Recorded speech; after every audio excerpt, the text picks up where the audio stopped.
suit not upon a lover's tongue.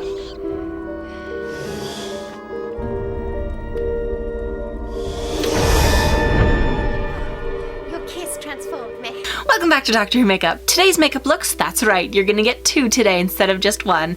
They come with the second episode of Series 3, the Shakespeare Code. So I'm gonna be recreating Lilith's makeup looks. The first one when she is just looking normal and super pretty, which is the look I'm wearing right now, and the Carrie Night in full-on witch mode, minus the nose because I decided not to do prosthetics for this look. These are the looks I'm going to be doing for you today. We're gonna start off with the regular makeup look and then afterwards go into the special effects look, so let's begin. To start out this look, I'm going to be doing my foundation. Now since it's a little bit lighter than I typically would wear it, I'm going to show you how I'm doing it today. So I'm starting off with the Hard Candy Glamoflauge concealers. The first one is in light and then the second one is in medium light, which is a little bit darker, and applying the light one to the center of my face and the darker one around the outside. To blend this in, I'm going to be using the Forever 21 blending sponge.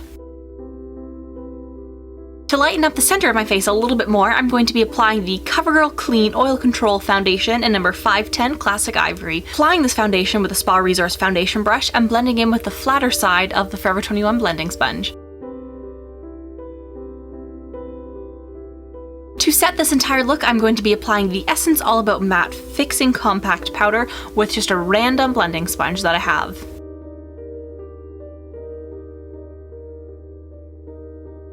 For bronzer, I'm going to be applying the Physicians Formula Magic Mosaic Multicolored Custom Face Bronzer in Warm Beige with the Real Techniques contour brush. Apply this to the hollows of your cheeks as well as down along the sides of your nose. You want your nose to look a little bit wider than normal, so apply it along the outsides of your nose as well as just on the bottom, and don't define along the top of your nose. Apply some bronzer on your forehead as well.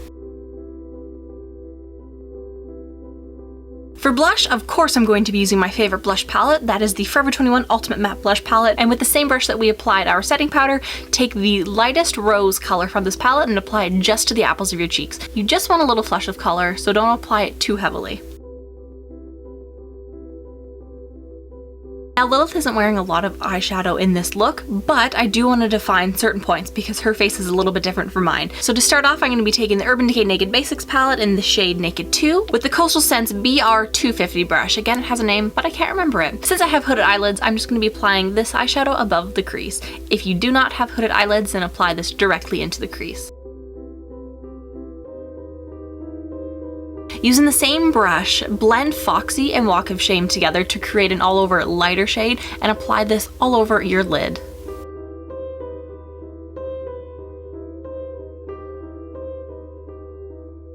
To make my eyes pop, I'm going to be applying the NYX Nude Matte Shadow in Skinny Dip with the Coastal Scents brush and BRC N51.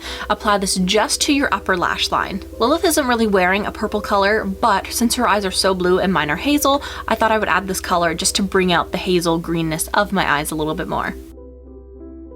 For eyeliner, I'm going to be applying the Jordana Cosmetics Cat Eyeliner number 1 Black Leather. You only want to apply the eyeliner to the outer 3/4 of your eye and you want to wing it out a little bit. For mascara, I want something that's a little bit softer, so I'm applying the Maybelline Full and Soft Mascara. This is waterproof and in very black. Apply an even coat to both your upper and your lower lashes.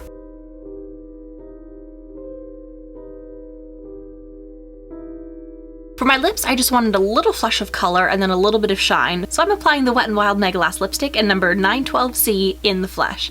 I'm applying this with a brush, but honestly you could just dab on this color. You just want a hint of color. To add a little bit of shine over top, I'm just applying my favorite lip balm, and that is the Blistex Lip Medix Lip Balm. Now I honestly forgot about my eyebrows, so let's do that now. I'm going to be taking the Naked 2 shade from the Urban Decay Naked Basics palette along with my favorite eyeliner brush, it's just a random gel eyeliner brush, and lightly blending this color into my eyebrows.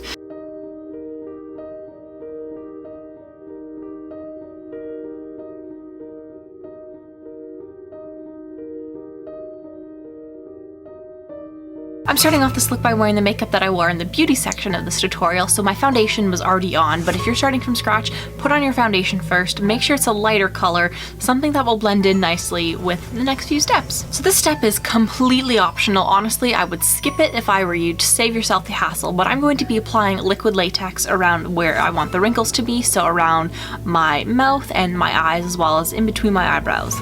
Honestly, this step you can skip because I ended up covering over it anyways, and it's going to be one heck of an issue to get off. So don't put on liquid latex. I'm showing you what I did, but don't do it. Since I put on the liquid latex, I had to set it. So I applied a very thin coat of baby powder with a brush, making sure that none of the liquid latex is sticking to any of my brushes. I want to make sure it's as matte as possible. That way it doesn't stick to any of my brushes that I'm going to be using later on in the tutorial. After you've applied baby powder, put on some foundation just to make everything even. Again, if you don't use liquid latex, you can skip this part. You're going to want to do this step twice just because of the way that I'm going to set things up. I'm going to be taking the Urban Decay Naked Basics palette, and I'm going to be using a combination of the shade Naked 2 and Faint. Faint is for where I want the darker lines to be, and Naked 2 is where I want it to look like there's a line but a little bit of shadowing instead.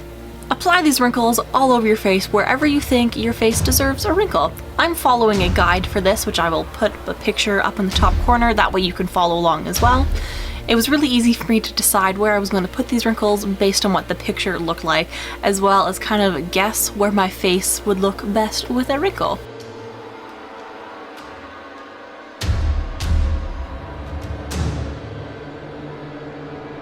Now this next step you don't necessarily have to do, but I thought it worked really well with this look, and I'm going to be applying freckles. Now instead of the method I showed you back in one of my Torchwood tutorials, I'm going to be doing it a little bit differently.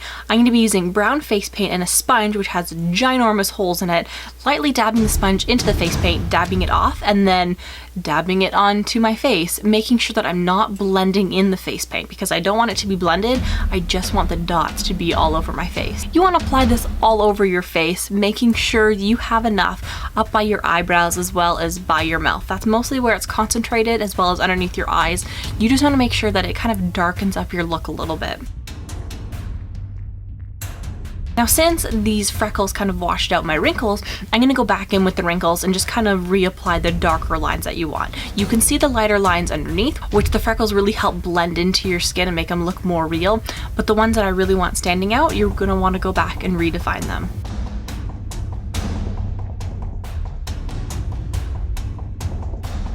Since I skipped putting the freckles on my neck, I want to make this look a little bit more realistic, so apply some freckles down your neck. It'll just make it look a little bit more aged, and if you really want, you can bring some wrinkles and apply some wrinkles down there. And if you really want, you can put some wrinkles down there as well. I decided not to because I thought that the freckles made my neck look kind of old anyways.